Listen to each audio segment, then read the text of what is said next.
চোখের পানি ওয়াজর ইব্রাহিম বলতেছে ইসমাইলের জন্য নতুন কোন জামা আসেনি, এখন কিন্তু চোখের পানি ওয়াজরে জ্বলাইতে হবে যারা কোরবানি দিচ্ছে বা দিবে।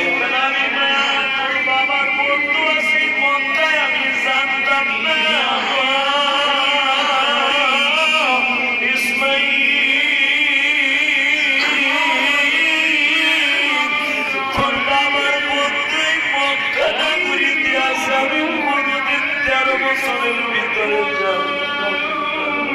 বাবার বন্ধু করে যা খাইতে দিবে আমি মায়ের জন্যই ঘুমানোর দায়িত্ব।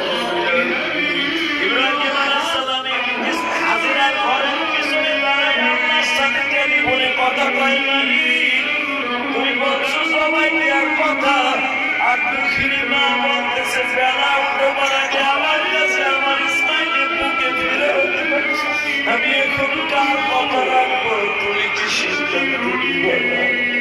আমার আল্লাহ বলে ইব্রাহিম রে, আমি বলছি সবাই যদি সবাইয়ের জন্য রেডি হয়ে যাও। ও ভাইজান, এখন চোখের পানি সরাইবার মাওলার কাছে মাপ চাইবা। এরা মাওলার সাথে কেমন প্রেমের আলাপ! আল্লাহ বলে সবাই দিতে বলছি সবাই দিবি, এখানে চোখের পানির দাম আমি আল্লাহর কাছে নাই। তার মা যতই কান্দুক আমার অর্ডার ইসমাইলকে সবাই দিবি।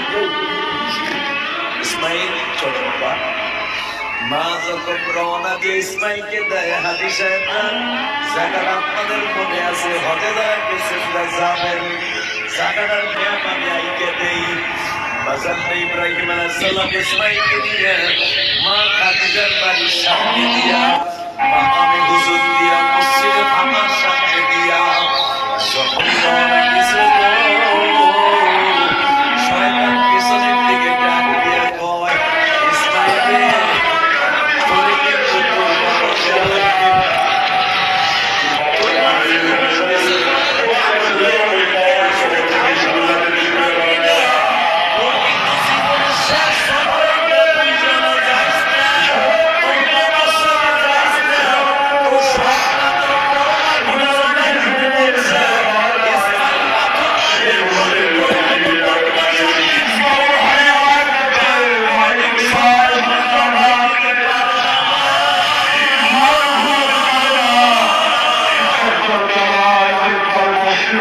Thank you.